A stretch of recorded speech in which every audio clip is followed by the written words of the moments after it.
I would say building relationships with high producing real estate agents.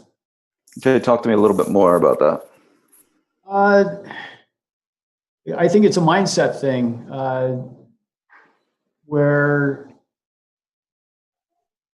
I think, okay, they probably already have people they work with, so why bother? Uh, There's one. That's a yeah, limiting belief.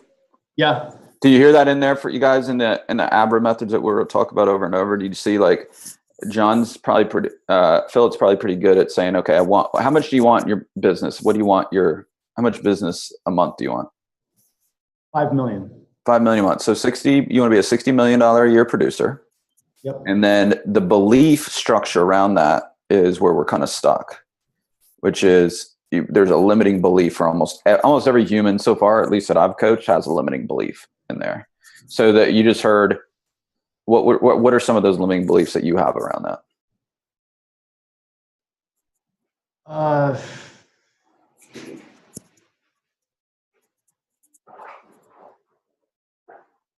I would say just the struggles I've had since the mortgage meltdown. I told you I've got 7 kids, and just trying to do everything I need to do, my family obligations, and have a business that I can do things consistently with. What do you love about the business? The building the relationships, and now I want you to start with me right now. We're going to create some cool affirmations and a momentum. So you start with I love, and then be specific. I love this about the business. Okay.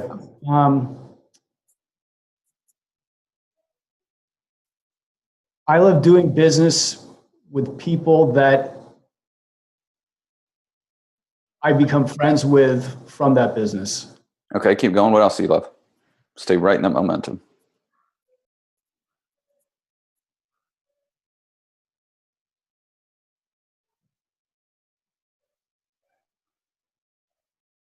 I love having a very smooth loan process where there's very few headaches. I love serving customers. I love serving customers. What else? Let's see.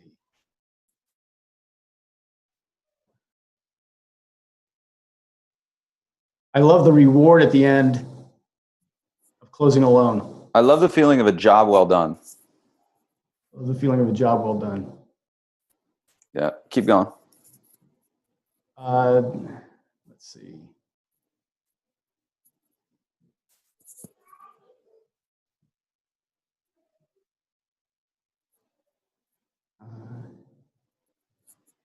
I love using my mind to create solutions for my clients. I love being a problem solver.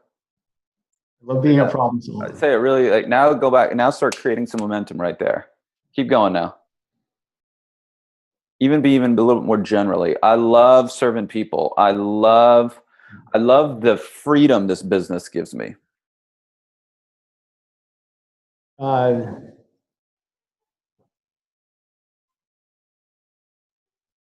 I love getting out of the office and talking to people.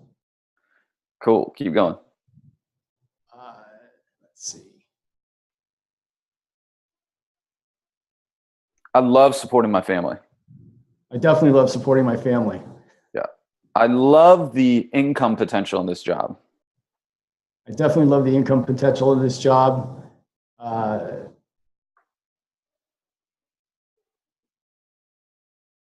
I'm so grateful that I get paid this amount to help people. I'm so grateful I get paid this amount to help people. I love building camaraderie with the other people in the office. I love having awesome teammates. I love having awesome teammates.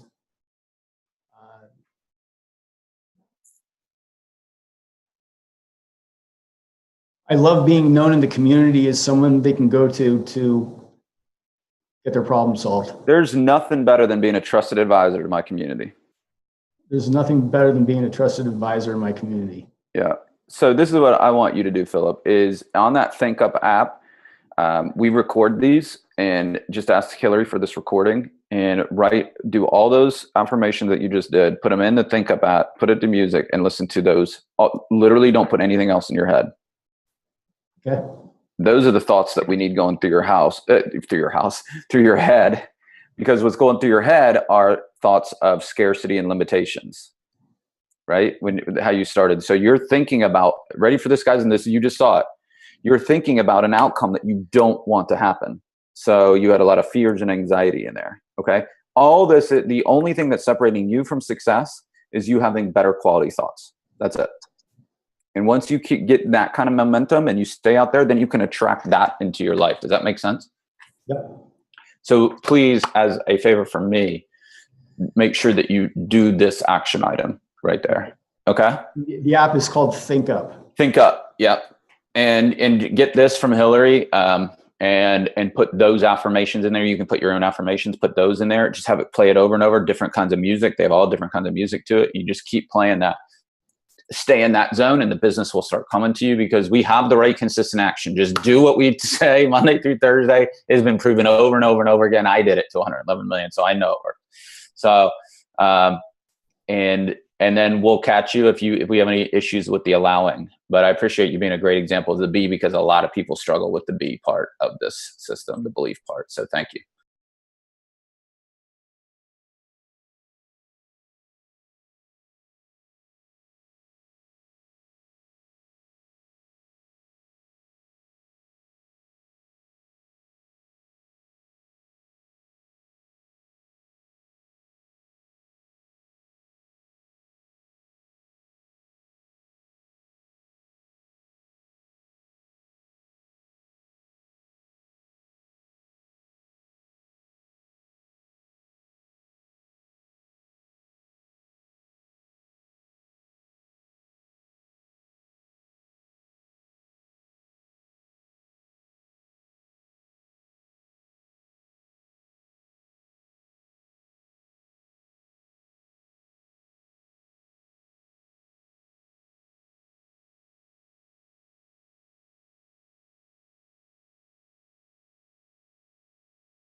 I invite everybody really quick to just start becoming into this moment, start becoming present in this moment.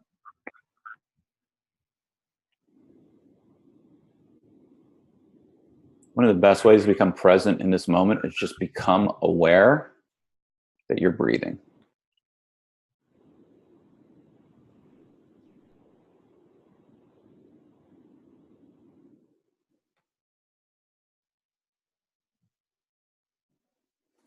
Ask yourself this question.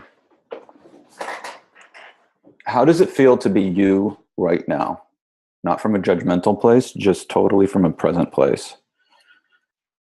Are you anxious, or do you have any anxieties? Do you have any frustrations? Do you have any fears?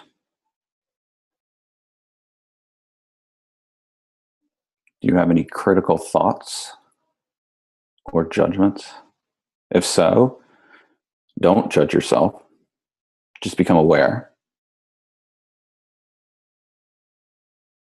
and release those.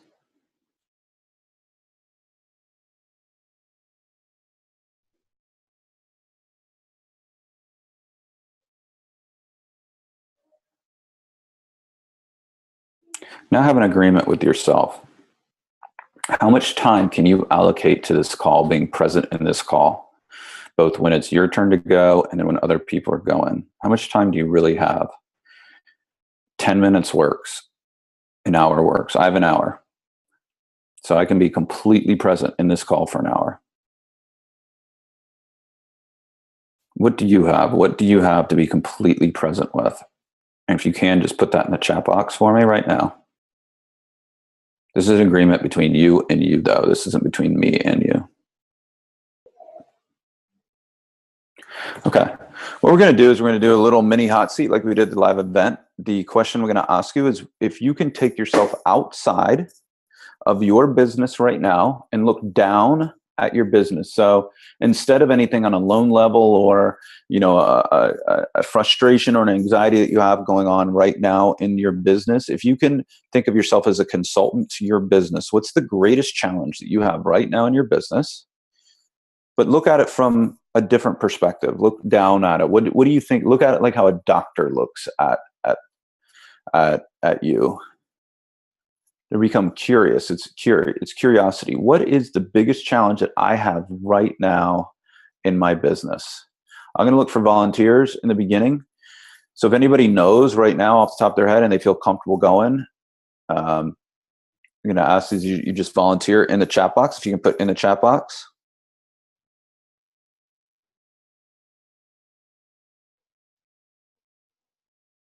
Say, all right, you know what, Deryck? I know what challenge I have right now in my business, and I want to discuss it with you. We're going to go around the room. I would encourage you, even if you're a little bit nervous about this format or whatever, to just get past any fears or anxieties about it. Anything is fair game with me. There's nothing that's ever off topic with me. So in the chat box, who's got what? Hey, I want to discuss this challenge right now that I have going on in my business. That's what I'm looking for. I'm looking for about 3 to get us to start it. I see Susan Downing has said, I think she said she can go, and then Paul said he can go. So that's 2. Can I get 2 more right now so we can get kind of running start? Then you guys will get more comfortable as we go on. Who else feels like they could go 3rd right now? Susan Downing, you're up. So my biggest challenge right now is I am trying to shift my business to more of a jumbo origination business. We've done very well with the company as far as rates and pricing. So I'm trying to attract more jumbo business. And that's my challenge right now. What area of the country are you in? Boston. Okay, so that's a lot of jumbo business. It's a lot of jumbo business. So my average loan size is probably $450 to $475. So what's jumbo there? What is jumbo in? Anything over $625. Okay, so anything outside of any Fannie conforming limit. So okay, then I'd go. Let's try and break it down. What's your breakup of purchase to refi business right now over the past year? What would you think? Over the past, I'd say 30 refi. Okay. 70 purchase. And then, so out of the purchases, the realtors that you have, what's the average there? Are they more first-time home buyers? Are they more that move No, up? they're right around 450, that, the 500, 550 price range. Mm-hmm. And then, I'll occasionally get the jumbo client, Mm-hmm. whether it's just from, neighbors or, people, family, friends. Mm-hmm. But I like that business because it's easier. I did too. Because, you tell them to upload something, it's done. It's just an easier. There's no credit issues. It's just an easy loan. So this is what I did when I transitioned a lot. I was very aware of loan amount. I was also, and I'm sure you're like me, I was always trying to work smarter, not harder. So Right. we get the paid. You do an $800,000 loan. It takes the same amount of work at 800 as it does at 200. And you're like, wait a second, I just got paid 4 times the amount that I would on a $200,000 loan. So I was always concerned with working smarter. The path that I used to find these people was financial planners and CPAs. Okay. What I found with the high end is they trusted their financial planners and CPAs over their realtors. They didn't have a high trust level for realtors. Right. That's what I don't know if you see the same in Boston, Yep, but DC's got to, we're not that far apart. So I would assume the buying behavior is somewhat consistent. So what I would do is start branding yourself. I don't know if you heard Scott Centers this weekend when he was kind of talking like that, but if you start using language where, hey, I'm a specialist in loans over 600,000. Okay. And if you use that dialogue, I'm a specialist in loans over 600,000. Do you have time? I just want to grab trying to stay away from coffee or anything like that. Do you have a minute that we could talk? I want to learn a little bit more about you and your business, because they're always looking for good referral sources for financial planners and CPAs. So if you can start getting into that network, the financial and CPA network, those financial planners and CPAs will also have realtors that deal with the high end too. Right. But the path in is financial planners and CPAs. Now, what in my market, then what I did is I'd say, well, does anybody know any great financial planners? This is a great Facebook post for you. Can anybody recommend any great financial planners with minimum net worth requirements of over 500,000? And you could do a Facebook post on that right now, and people will introduce you to financial planners. Okay. Same with CPAs too. So I'm starting to get into a higher net worth bracket in my loan business. I really would like, good 3 to 4 CPAs that I could refer to too, because that's the client that needs CPAs. And so that's where those clients reside, and they trust a referral from a CPA and a financial planner far greater than they do a realtor. I agree with you. At least I can only speak for DC, but in DC, no, that's the same. So I would shift out of realtor mindset, which this business is always telling us realtor, right? That whole thing. I would shift from the realtor mindset. So when you hear all, your company and the other coaching programs and blah, blah, blah, blah, blah, and shift to CPAs and financial planners that have minimum net worth requirements. Financial planners, watch the video we did on financial planners too. I interviewed my financial planner. He would give me on average about 25 million a year. So on the website is me interviewing him on why he did that, what was the value I gave to him and his clients, why he felt comfortable. Where do we find guys like this? He tells you exactly how to find people like that. And it's all on our website. And if you have any trouble, ask Hillary which one it's called. I think it's just called Deryck Interviewing His Financial Planner. Okay, good. Thanks. Cool. Awesome question. And the next person, so I have Paul is going to go. I need some more volunteers after Paul. Who's got a challenge right now that they can look down on their business, or just go, Deryck, I'm not even sure what the challenges I have in my business. Can you help knock it loose? Anything's fair game here. If I don't have somebody after Paul, then I got to start calling on people. So that's not that fun. So, Deryck, I'll go next. I just can't chat right now. I'm driving. Who is that? Amber? It's not like Amber. Okay, I got a couple people, so I'll call on you when I get slow. Okay. Okay. Paul. Hey, Deryck. Hey, man. What's going on, my man? Biggest challenge I'm having is between originating, because I'm building a team. So originating, team building, recruiting MLOs, processors, and working the different opportunities. I've had a couple big opportunities with possibly hooking up with realtors within the branch, So right now, deciphering everything, it's all happening at once. So it's not a bad thing. It's definitely a good thing. But that's the challenge I'm having right now. How do I not spread myself too much? So I'm going to say like my whole speech from the weekend. I'm going to try and say it in 30 seconds. And then we'll start, we'll start from there. Okay. Guys, the path to transformation or getting anything you want is what I call the ABRA method that I made up, but I love the word abracadabra. It was a word that was used in the Book of Law, which was before the Bible, and it said the practice of intentionally creating your reality. The practice of intentionally creating your reality. So if you start from that, which is what we're doing here, we're trying to teach you guys how to intentionally create the reality that you want. The A in that method is ask. And what I hear right now, it's ask, then you have to believe, then you have to do right. And this is very important, right? Consistent action. All three of those words must hit. And then you have to allow time for it to come into your life. So in the ask, Paul, the key part for you right there is, what do you want your business to look like? So you have a lot of opportunities, which is a good thing, but ready for this, can also be a curse. And if you don't watch it, you can become a jack of all, master of none, and that's not good. Right. So all upper level business is become master of one. And then in order to become a master, you have to know exactly where you're going. And it has to be like this. I want my branch to be this. I want to have 10 loan officers that all do $10 million a year, and we're going to do $100 million of business. And that's the clarity, and that's what you're going to find. Or I'm going to personally produce $50 million a year, and I'm going to have 3 originators that do $20 million a year for a grand total, Deryck, of $110 million, and everything gets filtered from that ask. So I go back to you, Paul. And if you can't do it right now, it's still just follow up with Dan. But the first part of that ABRA method is where I would encourage you to spend some time. What specifically, what do you want your business to look like in 1 to 3 years? Well, in the past, I've always been, I don't want to say a top producer, but I've done well.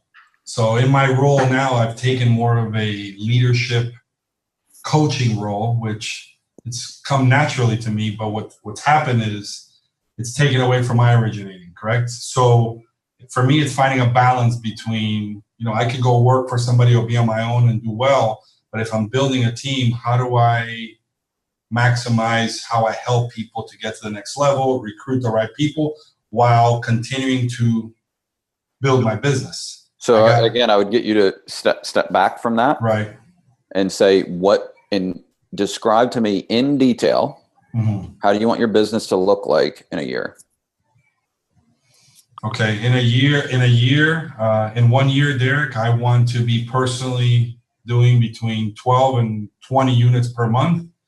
And I want to have MLOs working under me that can produce how many? 10 MLOs that can produce $1 million or more of volume per month. How many do you have now? 2. And how much are you producing now? I'm producing personally right now about 1.2, and I have a lady who's doing about 1.5 million. Okay, so that's probably too aggressive for a year to have 10 and to do that. That would be more of a 3-year vision. Correct. You said 1 to 3 years. Yeah, no, I went there I wanted to go there and see where you were right now. So what I would do is then turn that into a 3-year vision. Okay.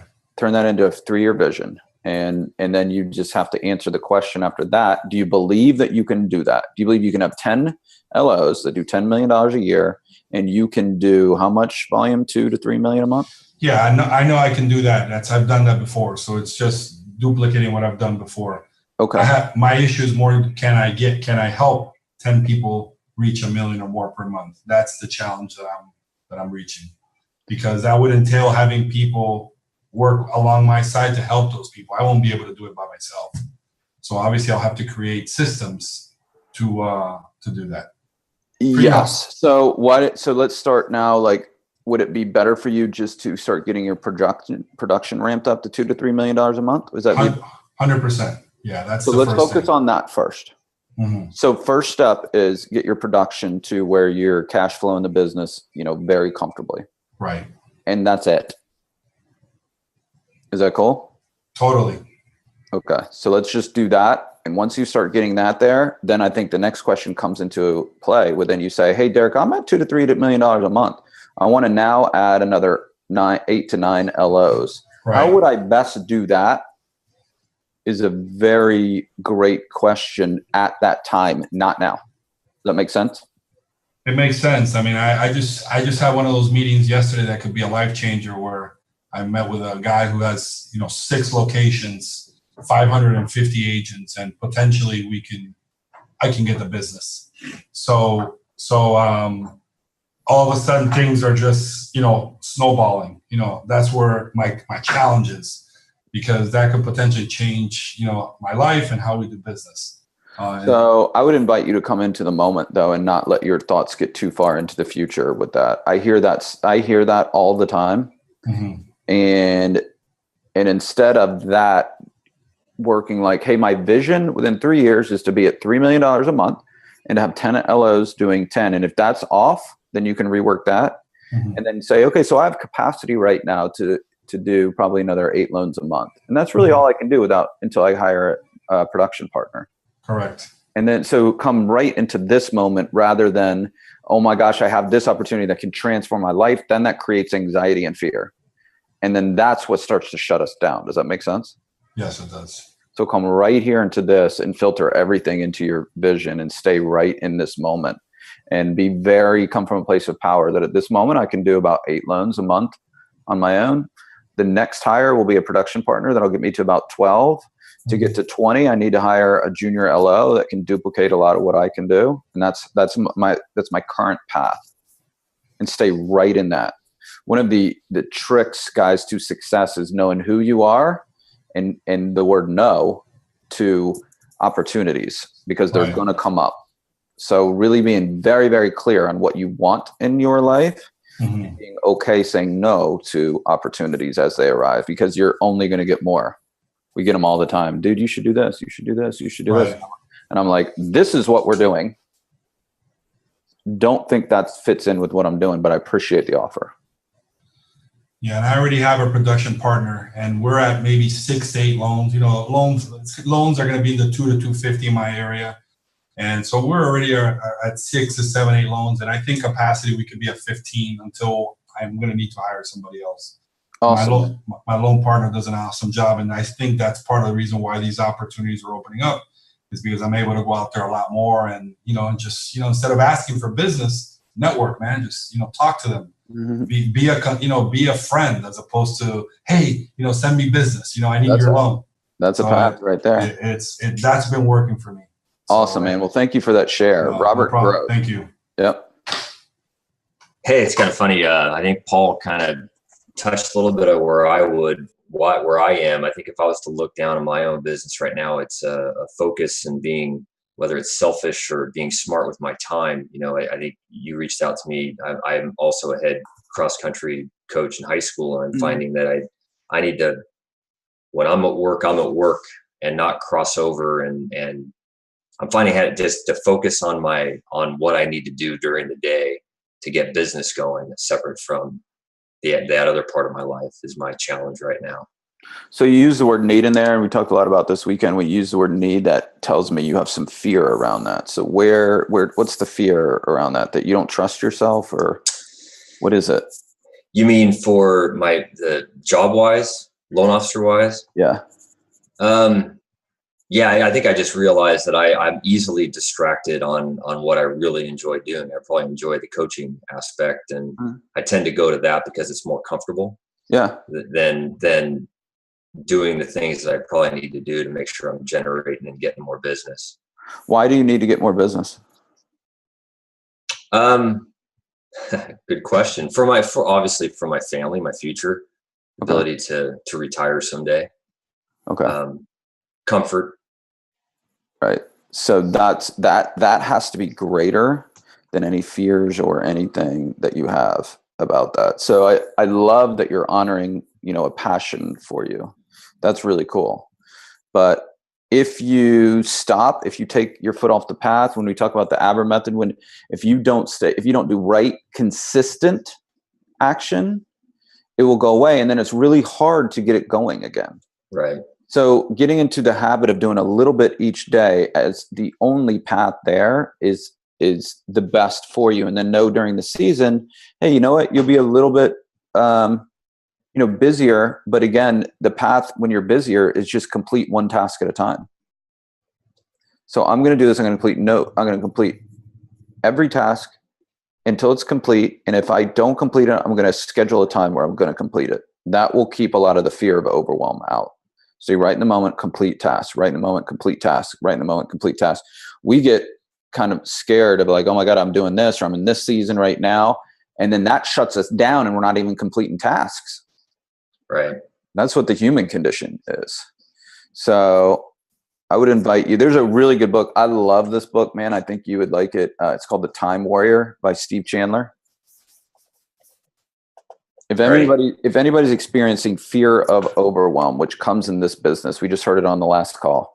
What happens is I don't have enough business, and then okay, but I'm going to do the system, and I start doing the system. Then I get so much business, and then they go, oh my gosh, but now I have a fear of overwhelm, and they kind of sabotage. And so the key is, I don't know if you've ever seen Zig Ziglar, The Pump, where he's talking about it's very hard to get it going in the beginning. But once you get it going, you just have to keep pumping and the water will keep coming out. But if you stop, then you got to work so hard to get it going again. And that's really a good analogy during this season. So if you say, hey, you know what, I'm going to give myself 3 months off right now, just do a little stuff. October and November is going to be painful for you. Yeah. And then you'll start to resent the coaching. So a little bit each day. Okay, bro? Absolutely. Thank you. Yeah, man. Amber, I need somebody else. I'm down to Amber's my last one. I think somebody Scott else Center wants to do it. Scott said, you guys are so funny. You know what's funny is you actually kind of answered part of my challenge, or I think the biggest challenge I have whenever I take a 30,000 foot view of my business is I become a horrible implementer in those times, right? Okay, but hold on with that word, right? Yeah, I knew you were gonna make me hold on. Yeah, hold on that word right there. So there's your old story. You just saw it. Amber was at the weekend, so she got to see it. But for the benefit of everybody, can I slow down just for a second? Mm-hmm. Yeah. Okay. So there's her belief that was her limiting belief. Almost everybody has a limiting belief. So when I get busy, I'm a horrible implementer. That's the story she's telling herself right there in the belief. So before she goes, whatever she's about to say, I would invite you to say, I'm discovering how to implement better right now. Can you say that for me? It needs to be in your words. So. Okay. I'm excited Yeah. to become a great implementer. Boom. That's awesome. Now keep going. So right now I'm in between, I'm changing regions within our company to be with a region that better kind of aligns with me and my journey in the business. And so people that could better support me and things like that. And so that piece is really great. But in that, I find that there's so much coming at me that how do I want to put that where you don't correct me? Just the time management in it, right? What does that look like to go, okay, because I've really been busy with application. I've been really busy with people trying to connect me with different agents and builders and things like that. So that's been great. In that, I don't know what it looks like to maybe better time manage or time block that piece so that I get the most out of my day, because I am not willing any longer to go through the cycles where I'm here constantly and then I'm burnt out. So I want to be, because that has been my cycle in the past. I'm all in, I'm super extreme in it, then I'm super burnt out and don't want to go to work. Yeah. You did awesome. That was awesome. And I could see, because you were right there and about to go somewhere that was like, and you caught yourself. So that was really cool. I don't know if you guys caught that, but we did a lot of work on that with people this weekend. So she was about to go to a fear place. She felt the fear and it caught her up. And so, and what she was about to say was, hey, I have a lot of fear around being overwhelmed. And I have some pain because in the past, I've gone really, really hard. And then I've lost sight of my family. I've lost sight of my health. I've lost sight of some other things. And then I tend to resent the business and I don't even want to do the business. I don't want to do that again. Deryck, can you help me out? That's a very powerful question. And if you guys haven't gone through that cycle yet, well, God bless you, because almost everybody does. Almost everybody does, because nobody's teaching us how, wait a second, I did your system and or whatever, and now I'm starting to get all these opportunities and I'm letting these other things go in the other areas of my life. So here's what I would encourage you to do is be very easy on yourself. But the best word, I want you to read that book too, because I think it would work for you. Time Warrior by Steve Chandler. It is fantastic. And a lot of what he talks about, guys, in there is also the psychology of time management, that we spend a lot of emotional energy in our heads on he should have said this or this should have happened and this didn't happen. And it takes energy when we're having those kind of back and forth thoughts in our head. So part of time management is not only becoming a better time blocker, it's also learning to let go of things immediately. And learning that I become somebody that when something comes up, I complete it. I have a task and I do it until it's done. And then I go on to the next task. And I honor that the most important things in my life, though, are my family, my health, a lot of the things we talked about this weekend. I'm not going to let that stuff go this time. So it's also, Amber, you stepping into valuing yourself. And remember what we've talked about with you, like the fun and valuing that part as life too. Because ready for this, guys, and I'm saying this to Amber, but I'm saying this to each and every one of you. The only thing that will hold you back from going as far as you want in this business is burnout. That's the only thing. And because I did this to 111 million, I know people that have done this similar stuff to 300 to 400 million about great things. But if you don't honor yourself, and if you don't learn to say no, and if you don't learn to set boundaries to, Amber, and be okay with that, because that might be a little bit with you too. You're looking down, so am I resonating? Oh, okay. I didn't know if it was resonating or whatever. Well, you like books too. This is a funny title, but it's really good. And I know you now from being with you on the weekend. So I want you to read Time Warrior and then this book. Okay. Alan Cohen. He's a doctor, and it's a really, really, really good book, I think, for what you're going through too. So if you can let go of all the things that waste our time and just get into, hey, I'm learning, I'm gonna have kid gloves on with myself, and I'm gonna learn how to be a time warrior now, which is that I have the focus and the ability to do a task until it's complete and let all the noise, anything else that's going around you, somebody takes a jab at you, it's okay. You saw this weekend, people took hits at me, right? And we call it bob and weave. Like, you just get right out of the way. Boom, let it go. Don't internalize anything. And then kind of weave back into, bless and release them. They're in pain, right? Somebody takes a shot at you, they're in pain. Hey, you know what? We honor and respect that. We bless that too, but we're not going to spend any time on that because I'm getting stuff done because I value my family and my life so much, and I want to have an awesome business. So I don't have time to get involved in any emotional back and forth. Does that make sense? Oh yeah. Have you done that in the past? Is that what has held you back? I'm guessing. I don't know. I self-sabotaged, or I used to self-sabotage. You know what I mean? So go through cycles. But what I've realized, and I think what I realized this weekend, was a lot of that has to do with the burnout. And so I get I'm all in, super extreme. I have had extreme behaviors in the past of just being all in, being at the office till 2:00. Yeah. And then the next week going, dude, I just don't even have it. I'm done. Yeah. Yeah. I hate this business. This business is horrible. It was my own. So now I find myself really becoming super aware. I'm very aware right now of where my mind goes. And honestly, probably one of the best things I've done has been the meditation. Yeah. Just going into that quiet space every day by myself.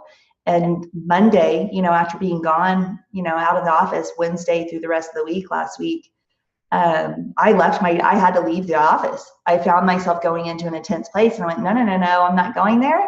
I'm going to go get off away from my desk and go have lunch. And so that's what I did by myself. Mm-hmm.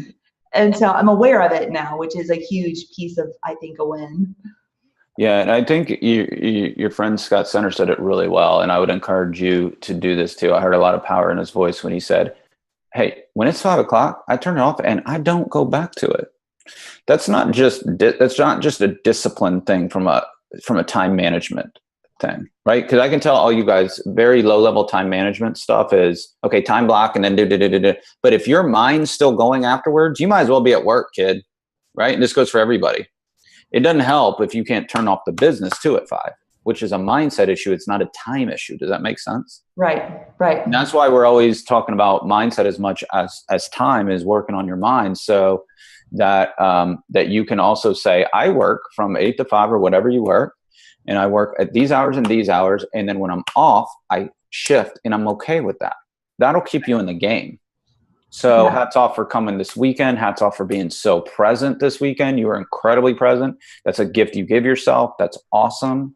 I would also encourage you to get very clear on when you're on and when you're off, and put in some vacations for yourself. I'd love to encourage you to have a little bit more fun in your life, so that you can stay long-term, because there's nothing you can't accomplish in this business as long as you stay in. But give yourself that space that this is a life, this is a business, it's not a race to who can get to 50 million first. It's not a race. Sometimes companies like to do that stuff, but that's not good for you guys, right? So really cool. Thanks, Amber. Thanks. Yeah. So just because I don't have anybody else, Scott Center, you're up. I'm going to start calling around. So I'd love somebody to go, because I hate when I have to call on somebody, but we have to keep calling somebody. So Scott Center, you're up. And please, if somebody's feeling it, wants to talk, jump in. Scott, what's the big challenge for you? I was just going to be a listener today. Well, that's how it goes, man. Roll with it. Well, big challenge. I had a humongous meeting this morning on a project I've been working on for a couple of months. And hold on a second. Went extremely well. We're putting some numbers together to very likely end up being an in-house lender for the 3rd largest real estate company in our state. Oh, wow. Yeah. So if we can get the financials together, it's going to work, and I will be probably moving our office down there in 2 months. So It's something I hadn't been talking about it because it's just kind of been out there, but it's just getting closer and closer, and I think it's going to happen. It's really exciting. Well, that's cool. That's a win, right? It's a big win. Yeah. It's and the way it would be set up is super beneficial to me and the LOs that are here with us, and so it's not a done deal yet, but it's really, really close. That's cool. So do you have any challenges around that? The challenges will be really, it's a 300 agent office, is going to be balancing my time to the people that be most productive to use my time with. Okay, so let's start. That's a great question. That's a great challenge. And that's all anybody that ever goes in-house, guys, that is the key challenge. So what I would encourage you to do is know the agents that you can help. Be very clear, kind of what we were talking about with Susan Downing. Who is your specialty? So listening to you this weekend, a really good way to do it is when you're in-house is say, my specialty is, he's in Oklahoma.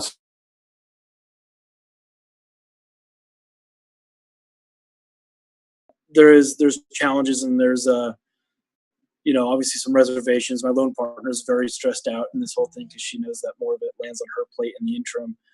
So trying to make sure I maintain that as well. And so that's I guess my challenge. So there's a lot there. 2 books that I'd love for you to at least peruse that we talk a lot about in level 2 is Top Grading. And I can't remember the gentleman that wrote it. TOPGRADING. That talks about, it gives a really good systematic way to hire somebody. It'll get you thinking the right thing. And then also Entrepreneur Roller Coaster by Darren Hardy is really good. The stuff that you need in your mind right now is, I have a long-term game I'm playing, and I want to be hiring A players for my team. Correct. And I'm willing to not make any bad hires just for the sake of somebody coming in and filling a body right now, because Right. the cost of a bad hire is so gargantuan. It's the recruiting, Correct. the training, it's the time. It's not worth it. And the biggest mistake that I see that almost every loan officer makes is when they first get really busy, they get busy, and you see it right here. Then they get the fear of overwhelm. We've seen it already here in this call. They get the fear of overwhelm. That feeling stinks, and I just want that feeling to go away. I will literally take my brother. They do. They end up hiring their brother or their, the person down the street that just happens to not have a job, whatever, and they don't take that time to build. Hey, like how Fortune 500 companies do. Like, I'm going to do a real interview process.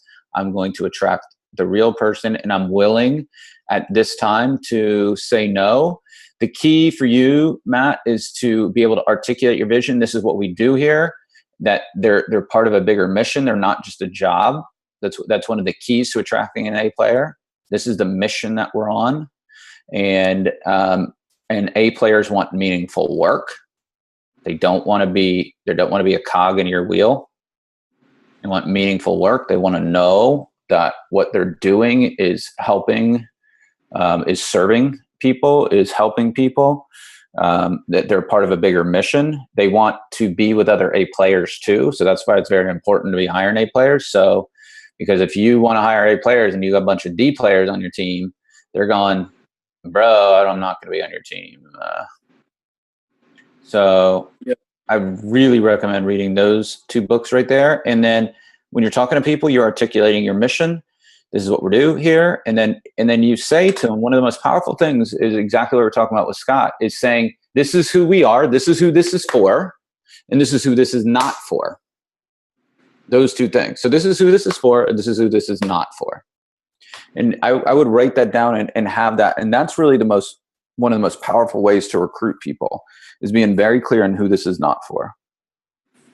And when people know, when they get the sense that you're not trying to sell them or recruit them, that you're just trying to match a job, they start to relax a lot.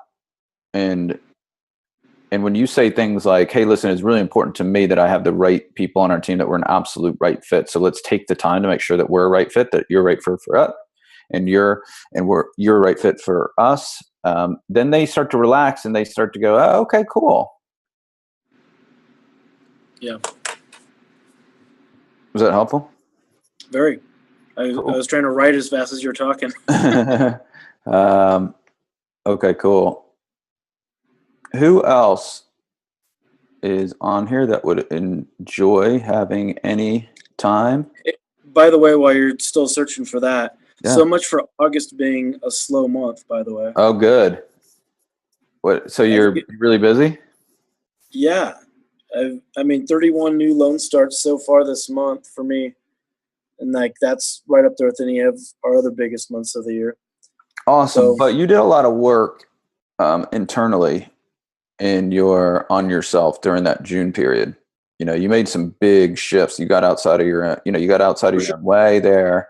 You did a lot of work. I think there's a compound effect playing a factor for sure. Yeah. Totally, there is. So hats off to you for doing that work during that time, because what that means is, ready for this? Yeah. It is still a slow month. So now, but that's your new normal for what a slow month looks like. That'd be cool. It's not. No, you can't say it like that. It is. Cool. It's true. Yeah. So you see what I mean? So you're going 31 comparatively, and I'm going, 31 in August. That means we're only at the 23rd of the month. You could be at 60 in June, next June. Mm-hmm. 70, right? So it probably is still slow. But, hats off for you. All right, cool. All right, I feel like somebody wants to raise their hand and they're feeling a little nervous. So go ahead, raise your hand in the chat box.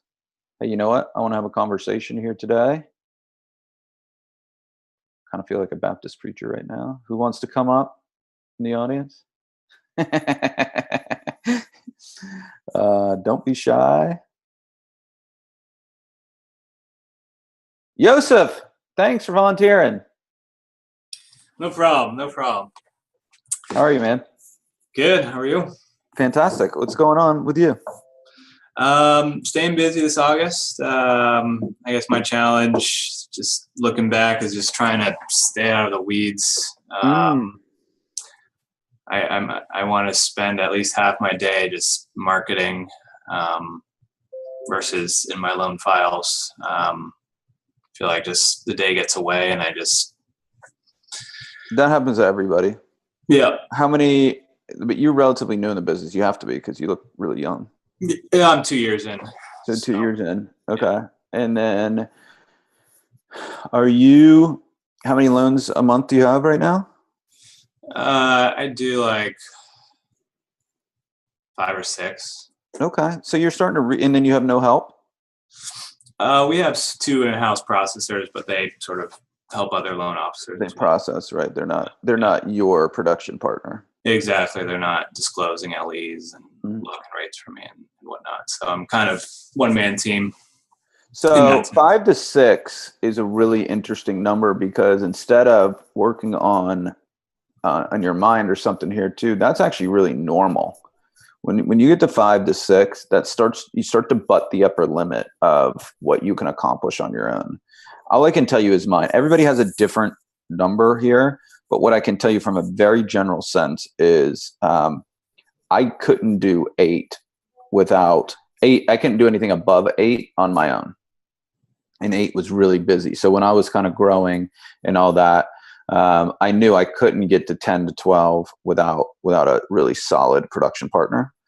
So at 5 to 6 was when I started looking, because you don't have a lot more capacity. This is a labor intensive job, guys.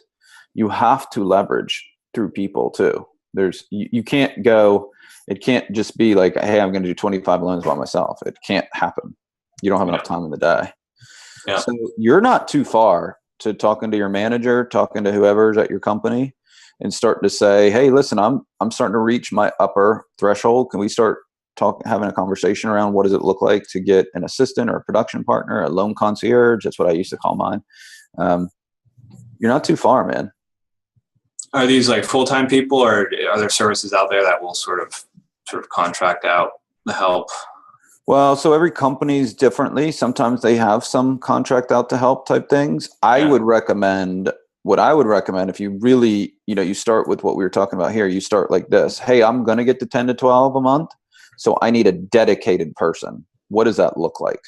So instead of what most people do is they resist and they have fear around hiring somebody. They don't want to be on the hook for a production partner or that.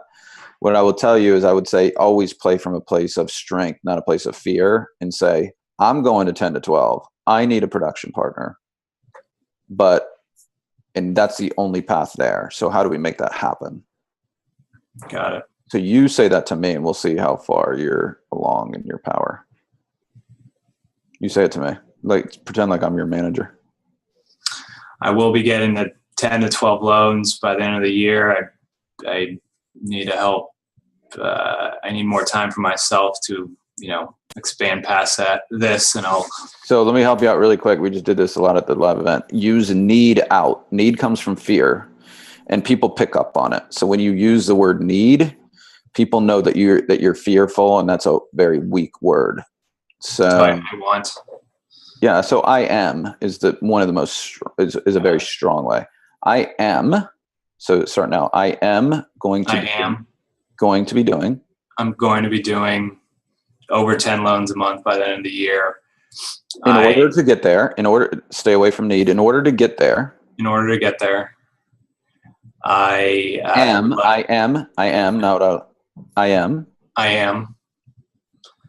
going to need. Yeah, see?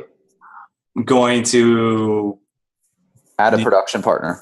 add a production partner to my team. What does that look like? What does that look like? You see how you left out any kind of weak words right there? Yep. So let's do it again. I'm going to get to 10 loans plus per month by the end of the year.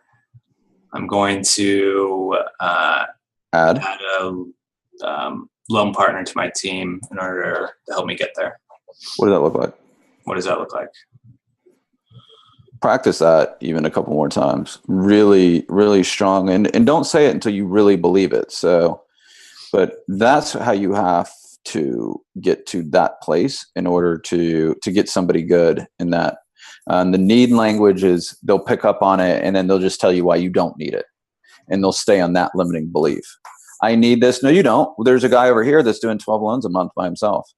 And then you walk away with your tail between your legs. Does that make sense? Yep. So when we use need language, humans don't know it, but that just cues weakness. And they go, oh, he's weak. He's coming from a weak place. Great. Yeah, you don't need that. Let's work on that belief because that's not then the belief gets worked on, not the true issue. Does that make sense? Yep. Yeah, I really think it's tactical for you. And also it's a belief issue too. That probably made you throw up a little bit in your mouth when you were saying that, but that's okay. Yeah. Don't do it until you can say it without, throwing up a little bit in there. Be really, really strong. Is that cool? Cool. All right, brother. All right, guys, we were at 3:00. That was fantastic. I thank you, each and every one of you, for giving yourself the gift of presence. You guys have a fantastic Wednesday, and I'll talk to you soon.